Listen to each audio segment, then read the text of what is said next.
All right, guys, welcome to a special edition of Uncut, Never Filtered. We're going to be getting on the darker side of a Cigar Blend bourbon with Joseph Magnus batch 321. We got the fire ripping, the bourbon a-flowing, and perhaps a nice cigar to pair it with. See how that influences the taste of that triple finished bourbon. Stay tuned. Up next.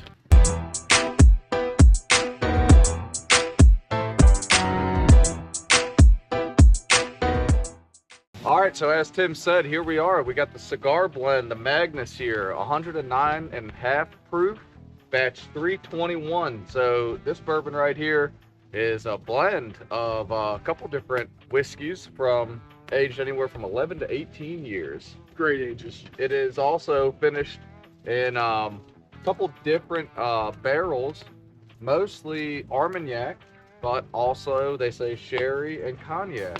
So I know we like all those different flavors, so we'll see what happens with this. We've had a pour of it a while ago, but it's been a while, and we've never paired it with a cigar. From MGP and who else? Barton, that's right. So we're looking forward to getting into this, seeing what flavors it has, and potentially how it changes with the cigar. Absolutely. Let's get in on that nose. Cheers. Cheers. Stay warm, my friend. Stay warm. Fruity on the nose today. Absolutely. Remember the first time we did the old neck pour, we were getting a lot of the cigar and the leather, things that made us, you know what, let's go back to it and have it with the cigar. But yeah, definitely on the spicy, fruitier side of things today. I was not expecting that on the nose. When you look at master blender Nancy Fraley, she talks about not only the darker profile of your typical cigar blend bourbon, but also nuances of alpine aromas. And that's where you get some of that, like a hint of pine, or maybe some apricot. I like that hint of pine note, Jesus. I do too, I was just thinking that. Yeah, that's in there all day. And the where that's coming from, though, is that 18-year bourbon that is that MGP high rye mash bill 36% rye. That'll do it. I'm liking the nose a lot. I mean, it's full, it's fruity, it's got the pine, it's sweetness. It's complex. There's a lot of things going on that I may have not been paying attention to last time we enjoyed this pour. Yeah, 100%. Because I mean, all I remember was heavy tobacco, heavy leather, and I'm getting none of that on the nose right now. But perhaps we will on the palate. Cheers. Cheers. So there, I am getting it now again. You get the darker notes, but it's still sweeter than I remember it. Like I'm getting a lot of the leather. Not so much tobacco off the first sip, but it's like leather, but then the sweetness comes forward of what you were getting on the nose. Some of those sweet fruits, and God, I just don't remember this pour being like this. It's a heavy, oily mouthfeel. Yes. All day long. Very, very oily, viscous. The apricot fruit note on the nose, I still think it's coming through on the palate. Yep. Maybe like one of those free dry one you get at the grocery store. Yeah, I can get behind that. It's just kind of elevated the nose. It hasn't changed the nose for me, but it just elevated all those notes we were getting initially. Well, maybe a little bit more of the leather creeping in on the nose now. It's good. Yeah, MSRP $180, just bourbon alone. If you're not a cigar man, a woe man. Yep. It holds its own. Maybe not buying 2 or 3 bottles at a time, but this is a nice special occasion bottle, I would say. Yeah, 100%. I mean, I'm honestly kind of at a loss for words because it's so much different, and maybe it's due to the airtime, I don't know, it not being the neck pour, but it's very different and it's very good. It's also 28 degrees, so instead of a nice warm bourbon, we're left over with a nice chilled. That's right. It's like on the rocks with no rocks. That's right. My rocks are up inside of me. I don't know. Why don't we blaze this cigar, see how this influences the taste? I'm down for that. I think that's a great idea.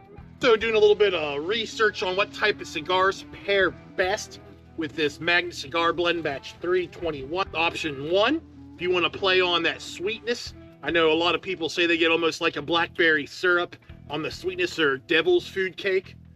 Olivia Siri V Melanie Maduro, Padron 1964 Maduro.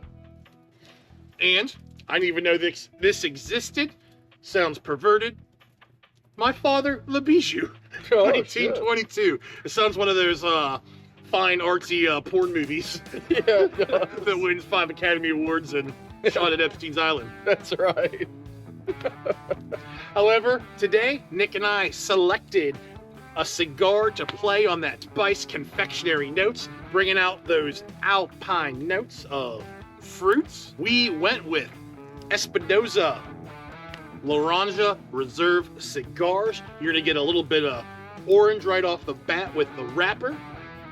And then again, once we pair it with the bourbon, we should be getting all those apricots, the stewed prunes, all of the sweet fruits that you typically get off this bourbon. I'm excited. So I took a couple puffs here. Get a couple more in, and then I want to see if this elevates this. Absolutely. And I do got to commend you on the way you handle that 12-inch cigar. It's not my first rodeo. Blows smoke rings with his never mind. That's our other channel. Oh man, it changes the nose right off the bat. I almost get some of that Red Devil food kick. I don't know if it's because I said it and put it in my mind. Oh no, you're right. It changes the goddamn. nose. It's super sweet now. Oh, that's a delicious dessert right there. It is. You wouldn't even think this is the same bourbon. Mm-hmm. Yeah, all those orange flavors, apricot flavors come out on the palate strong.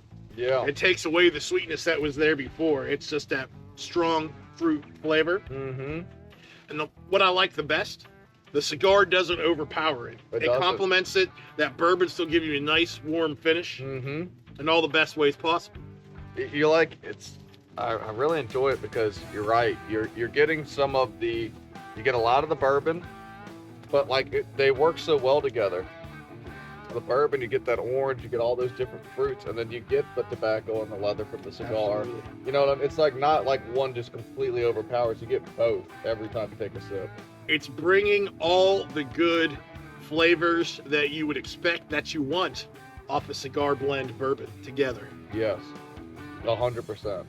All right, so I guess the true question is, I think we should go ahead and give this a score, solo by itself, and then if All right. anything changes, another score with the cigar. Nick, I know you're a little bit more into cigars than I am. What you got for the good people? It's very good. It's different than I remember it being the first time I had it, which is not a bad thing. It's the fruit, the notes are really good. It's smooth, smells fantastic. You know, the only thing that's a little iffy with the Magnus is that MSRP of 180, right? I mean, that's a steep number to go ahead and pull the trigger when there's other really good bourbons floating about. That's 3 Blantons for you taters at home. That's right. I know you're sweating over there thinking about having 3 Blantons, but I'll tell you this. It's not a backup bottle, but I'll buy it when I run out of this one. You know what I mean? Because it's going to take me a long time to drink it. I'm going to save it for doing things like this or occasions. Now, score-wise, I would be satisfied giving this by itself without the cigar a 7.7.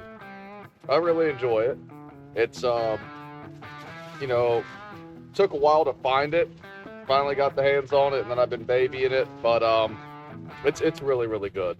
I really enjoyed it. With the cigar, honestly, you know, Tim mentioned the orange note off the wrapper. You can smell it right off the wrapper of the cigar. And the flavors of what go into it after you have the cigar truly makes it like a cigar blend. Like Tim said, he said it better than I could have said it. It makes everything you're looking for a cigar blend come out when you have the cigar. So I would give it, with the cigar, an 8.2.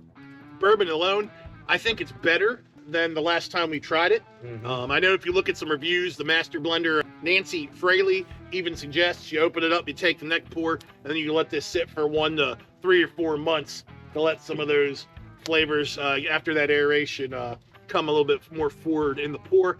I love this pour. I'm going to give this a score, just bourbon alone today, of 8.2. Now with the cigar, I am not really the cigar connoisseur. Not exactly up my bag of parlor tricks right there.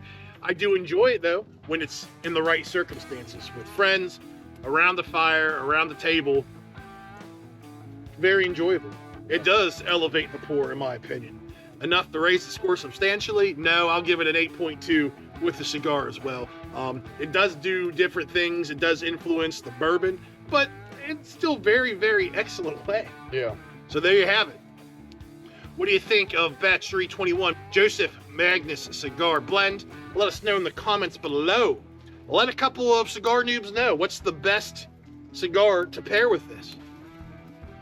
So much for global warming. We will see you next week back in the warm, cozy confines of the Basement Bourbon Bar. Until then, cheers. Cheers.